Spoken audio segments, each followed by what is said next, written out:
بسم اللہ الرحمن الرحیم۔ میں مسرت سلطانہ آپ کی خدمت میں آج پھر ایک کہانی لے کر آئی ہوں اور امید کرتی ہوں کہ آپ سب لوگ اسے سنیں گے اور پذیرائی کریں گے۔ اس کہانی کا عنوان یوں بھی ہوتا ہے۔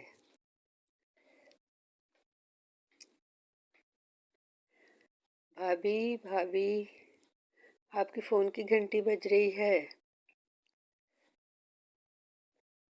اچھا ذرا لے آؤ، میں کچن میں مصروف ہوں، ذرا پلیز ذرا اٹھا دینا مجھے۔ لڑکی نے اٹھایا اور اپنی بھابھی کو فون دے دیا۔ فون سنتے کے ساتھ ہی وہ اٹھی اور چادر لپیٹی اور آواز لگائی، دیکھو میں جا رہی ہوں۔ وین والے انکل کی کال تھی، اسماعیل انکل کی۔ وہ کہہ رہے ہیں کہ اچانک سے گاڑی خراب ہو گئی ہے، اس وجہ سے وہ اسکول سے بچوں کو واپس نہیں لا سکیں گے، لہٰذا مجھے ہی جانا ہوگا۔ ساس اندر سے آتی ہیں اور کہتی ہیں، ارے اللہ، ایسی چل چلاتی دھوپ میں جاؤ گی بیٹا؟ اللہ خیر کرے، جاؤ فی امان اللہ۔ دیکھو پانی کی بوتل ساتھ میں لیتی جاؤ، کہیں ایسا نہ ہو کہ لو لگ جائے۔ بس وہ چادر کو اپنے گرد لپیٹتی، ارے اللہ کرے رکشا مل جائے جلدی سے۔ اب یہ رکشا والا بھی تو، ان کے بھی تو الگ ہی دماغ ہیں، ان کی بھی تو دیکھنا پڑے گا، موڈ دیکھنا پڑتا ہے۔ کہو ان سے نازم آباد کی تو وہ کہتے ہیں کہ جی ہم تو کیواڑی کی طرف جا رہے ہیں۔ اب ایسے میں ان کو کنونس کرنا اور پھر رکشا کرنا بڑا مشکل ہے۔ بہرحال اللہ اللہ کرتے رکشا بھی مل ہی گیا، اور پھر اسے اتنی جلدی تھی کہ وقت سے پہلے اسکول کے گیٹ پر پہنچنا چاہتی تھی تاکہ بچے پریشان نہ ہوں۔ سگنل کی سرخ بتی کے ساتھ آٹو رکشا رکا تو مخالف سمت کا ٹریفک رواں ہو گیا۔ بس اس نے بے خیالی میں دوسری سمت دیکھنا شروع کر دیا۔ ٹریفک کا سمندر سرعت سے بہتا چلا جا رہا تھا اور اسے محسوس ہو رہا تھا کہ بس میں لیٹ نہ ہو جاؤں، بچے پریشان نہ ہوں، اگر چھٹی ہو گئی تو بچے پریشان ہوں گے۔ جلد سے جلد پہنچنے کی کوشش کی کوئی سبیل نظر نہیں آ رہی تھی۔ کیا کریں، 1 گھنٹہ تو راستے میں ہی لگ گیا، لیکن بہرحال ہر گاڑی کے گزرنے پر ایسا لگتا تھا کہ بس اب اس کے رکشے کی باری ہے، مگر ٹریفک اتنا تھا کہ رکشا چوراہا پار کرنے میں خاصا ٹائم لے رہا تھا۔ ارے یہ کیا؟ بلو رنگ کی ویسپا دیکھ کر بے اختیار اس کے منہ سے نکلا، شاید آواز غیر معمولی طور پہ بلند ہو گئی تھی۔ تبھی آٹو رکشا والا جو ہے وہ متحرک ہو گیا اور متجب ہو کر بغور مرر کو ٹھیک کر کے اس کا مطالعہ کر رہا تھا۔ سخت شرمندگی کے احساس نے اسے گھیر لیا اور رد عمل کے طور پر دونوں ہاتھوں نے اس کے گرد لپٹی ہوئی چادر کو اور سلیقے سے سنوارنا شروع کر دیا۔ لیکن جو کچھ اس نے دیکھا تھا وہ اس کے لیے بہت سخت اذیت اور اچنبھے کی بات تھی۔ دکھ اس کے سینے میں بے قرار ہو کر اٹھ رہا تھا۔ مکمل سناٹے میں آ گئی تھی اور روحان سی ہو کر خود کو تسلی دے رہی تھی، مگر الفاظ کام نہیں کر رہے تھے اور نہ ہی دل قابو میں آ رہا تھا۔ جو کچھ آنکھوں نے دیکھا تھا وہ سب وہم ہے، اس نے پھر سے خود کو سمجھایا، لیکن نہیں، ایسا کیا تھا؟ ارے بھائی، میں تو اس گھر کی رانی ہوں، سیٹھانی ہوں، اس کے دل کی ملکہ ہوں، یقیناً جو کچھ میں سمجھ رہی ہوں وہ غلط ہے، مگر پھر سے دماغ کہہ رہا تھا کہ نہیں، ایسا نہیں ہو سکتا۔ جو کچھ دیکھا ہے اس میں کیا ہے ایسا کیا ہے؟ یہ کون ہے خاتون؟ پھر دل نے پھر کہا کہ نہیں ثاقب ایسی نہیں ہے، تم غلط سوچ رہی ہو۔ جہاں وہ اپنی بہن اور تمہارے لیے سایہ دار درخت ہیں، بلکہ اپنی بیوہ ماں کے لیے بھی بہت زیادہ محبت کرنے والے ثبوت ہیں۔ اخلاق اور کردار دونوں بہترین ہیں، مگر پھر کیا ہے یہ؟ وسوسے نے پھر سر بھارا۔ بڑی مشکل سے وہ بچوں کو لے کے گھر پہنچی اور اپنی نندابدہ کو آواز دی اور کہا کہ بچوں کو کھانا کھلا کر سلا دو، میری کچھ طبیعت ٹھیک نہیں ہے، میں کمرے میں ہوں۔ آبدہ حیران ہو کر اس کی صورت دیکھ رہی تھی کہ ابھی تو ٹھیک ٹھاک گئی تھی، آنن فانن میں ایسا کیا ہو گیا؟ آنسو اس کے گلے کو بند کیے جا رہے تھے۔ بس بستر پر لیٹتے ہی تکیے کا جیسے ہی سہارا ملا، آنسو رواں ہو گئے۔ یہ کیا ہو گیا؟ یہ کیا ہو گیا؟ مجھے شوہر پر اس طرح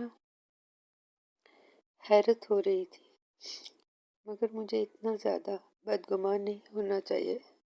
اس نے اپنے آپ کو سنبھالا، شام کو آتے ہیں تو پھر بات کرتے ہیں۔ مگر پھر سے وسوسے نے سر اٹھایا کہ وہ کون تھی عورت، اور اتنے قریب، اتنی قربت تھی کہ ان کے پیچھے موٹر بائک پر بیٹھی ہوئی تھی۔ کبھی انہوں نے اس کا تذکرہ کیوں نہیں کیا؟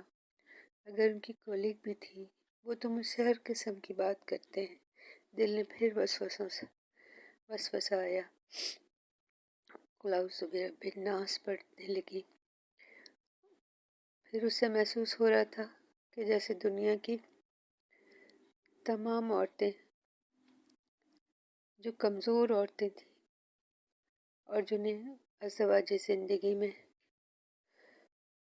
بہت زیادہ پریشانیاں اپنے شوہر کا اعتماد نہ ہونے کی وجہ سے رہتی تھیں، وہ بھی اسی لائن میں کھڑی ہو گئی۔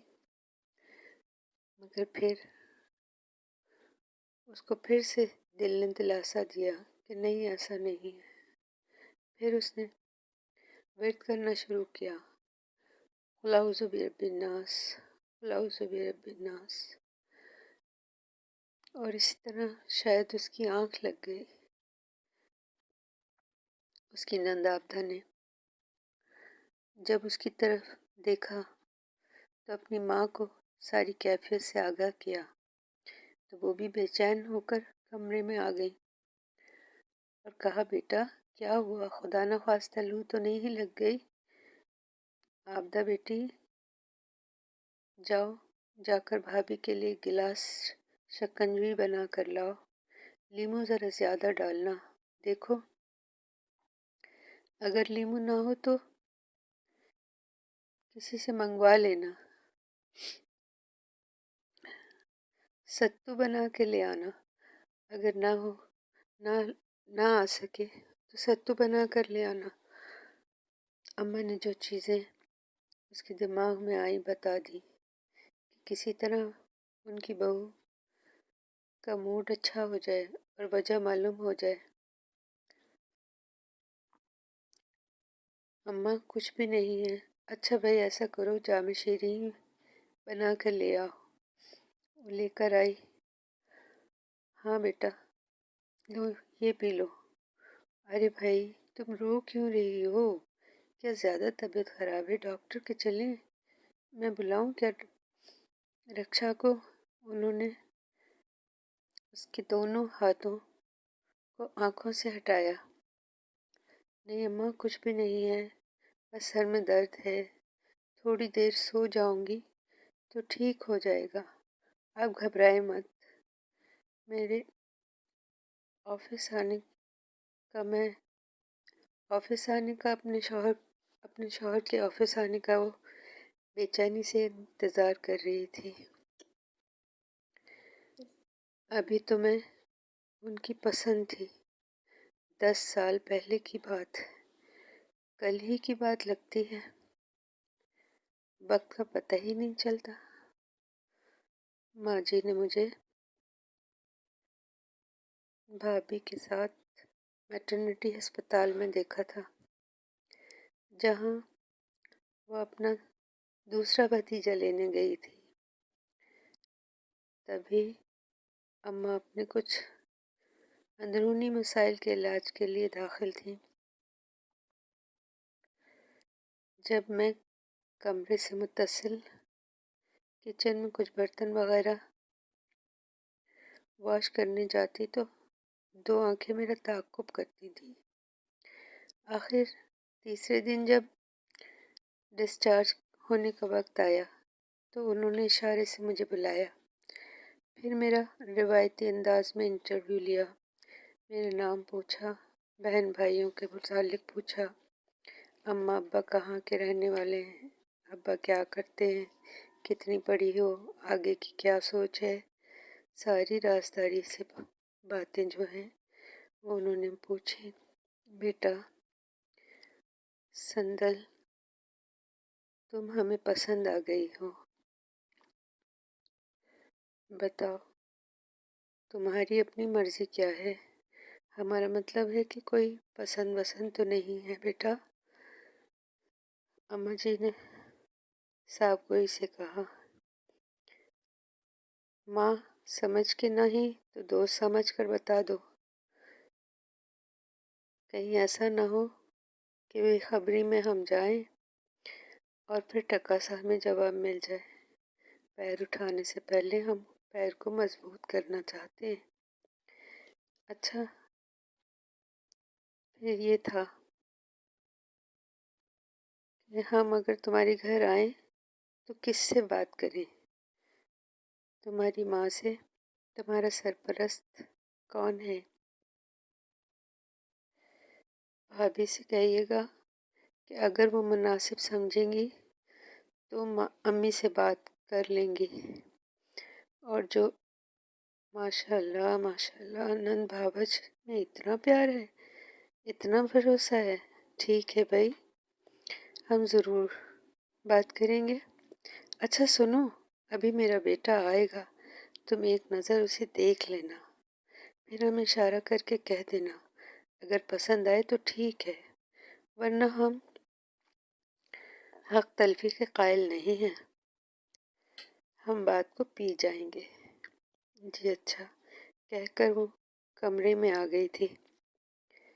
جب ثاقب آئے تو انہوں نے پھر بلایا، پوچھا تو شرارت سے ناک پر انگلی رکھ کر اس نے کہہ دیا کہ بس تھوڑی موٹی ہے یہاں سے۔ پھر ہم دونوں ہنس پڑے۔ ایسے وہ ہمارے گھر آئیں اور پھر صدا کے لیے ہم ان کے گھر آ گئے۔